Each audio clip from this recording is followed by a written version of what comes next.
Hello, welcome to another wonderful video. I am Sarah Johnson, and in this video I want to talk to you about how to be a happier person. I think we all can use some happiness in our lives, right? I can. I'm always striving to be happier and happier and happier with my life or with myself. You know, there is a myth that has permeated our society. It's been floating around for quite some time. And I'm here to shed light on that myth today. The myth goes like this: I will be happier when, and you can fill in the blank. I'll be happier when my kids stop acting crazy and start listening to me. I will be happier when my boss recognize my contribution and appreciates me. I will be happy when I make $100,000 per year. I will be happy when I drive a certain make and model of a car. I will be happy when I go to college and get 6, 7, 8 sets of letters behind my name. So in essence, what we're saying is that our happiness doesn't reside in the now. Our happiness doesn't reside solely with us. Our happiness is based on something else occurring. So something has to happen before we are happy. So you need to make that $100,000 before you're happy. Or your boss needs to show you love and appreciation before you can be happy. Your children need to change their behavior. Your husband needs to change your behavior. So many things need to change before you're happy. My friends, that is not so. Nothing needs to change. Nothing outside of you needs to change for you to be happy. Happiness, your happiness, is 100% your responsibility. My happiness is 100% my responsibility. And that is the first step in being happy, in being a happier person, is taking 100% responsibility for your happiness. Don't outsource your happiness to over there, or to that person, or to that event, or to that season or that time. Your happiness is yours. And if we realize that we all have that power within us to change our happiness set point by simply shifting our perspective and changing our habits. Because happiness is like a muscle. You know, if you want to develop a certain muscle in your body, you may go to the gym. And you don't go to the gym one time. You know, you don't lift weights one time and expect something to change. You go to the gym over and over and over again. So you may do it 3-4 times a week. And you work on those same sets of muscles over and over again. And then as time progresses, you see a shift, or you should see a shift. Right? Happiness is the same thing. The first step is taking 100% responsibility and shifting our habits. So your habits don't shift overnight, but they shift in the long run. If we begin to take baby steps to shifting those habits. So what habits am I talking about? Let's talk about blaming. We're blaming other people for our situation.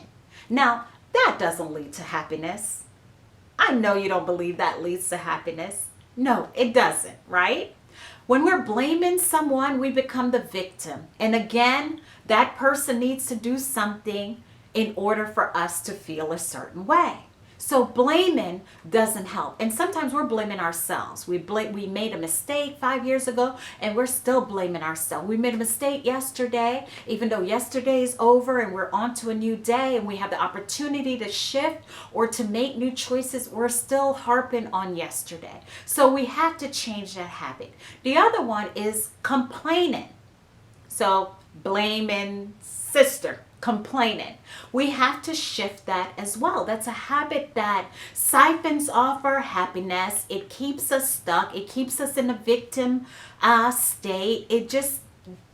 It keeps us paralyzed with unhappiness. Okay?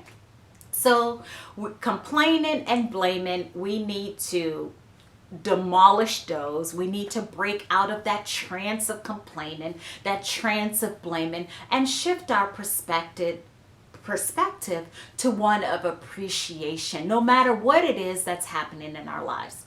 The second thing is we need to shift from being problem centric to solution centric. So what do I mean by that? There is a great adage that says whatever we focus on will grow and expand. And it's very, very true. I know you probably have evidence of that occurring in your life. You focus on one problem or somebody did me wrong, and you start thinking about that one situation, and then another situation pops in your mind, and another situation. Oh yeah, they did me wrong 3 years ago. Oh, by the way, 5 years ago they did me wrong. So it's like we're going in a circle and nothing improves, right? Our unhappiness factor increases while our happiness diminishes because we are focused on the problem and not the solution. So we need to shift that in order for us to be happy. The third hint that I want to give you is look at our past, or if you're looking at your past, look at the gift and the blessings in whatever it is that we quote unquote labeled bad things, unfortunate things. And many of us have been through crazy situations. I know many of you that have followed me have heard the story that I shared about my upbringings. That I didn't grow up with my mother. I didn't actually officially meet my mother until I was graduating, was on my way to college. I was 18 years old at the time, and I officially met her. And so from a young child all the way to 18, I had developed a high level of anger because I felt unloved, I felt rejected, I felt that how can a mother leave their child? You know, that was playing out in my mind. And I used to just blame my mother, thinking she's the worst, she owes me an apology. And it wasn't until later when I started doing the work and getting really involved with personal growth and personal development that I started to tie the pieces together and see, wow, you know, had my mother not left me, I wouldn't be the person that I am today. So there were lessons in her leaving me. Had she not left me, I wouldn't be the mother that I am or have evolved to be today. Still have my faults, but I am growing. I would not be the person that I am today. I would perhaps not even have relocated to the United States, you know, because I can imagine if my mother had custody of me, perhaps she wouldn't want to give me up for my father to bring me to the state. So all of those things happen for my good. That occasion happened, that situation happened for my good. At least that is what I believe. So you can focus on, oh, she should have never left me, and just live in that space or in that place forever. Or you can focus and say, what was it that I was supposed to learn from this?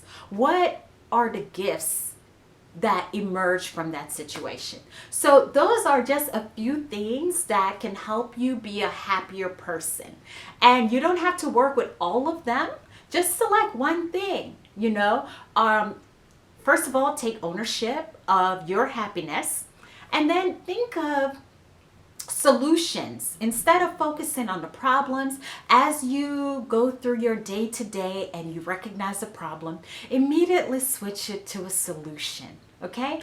And you'll be amazed at how, if you practice this over and over every day, every week, you'll be amazed of how happier you will be. Thank you again for watching this video. I appreciate you. If you find that this was valuable, give me a thumbs up, leave a comment below, and as always, share it with someone else. Thank you. Have a good day.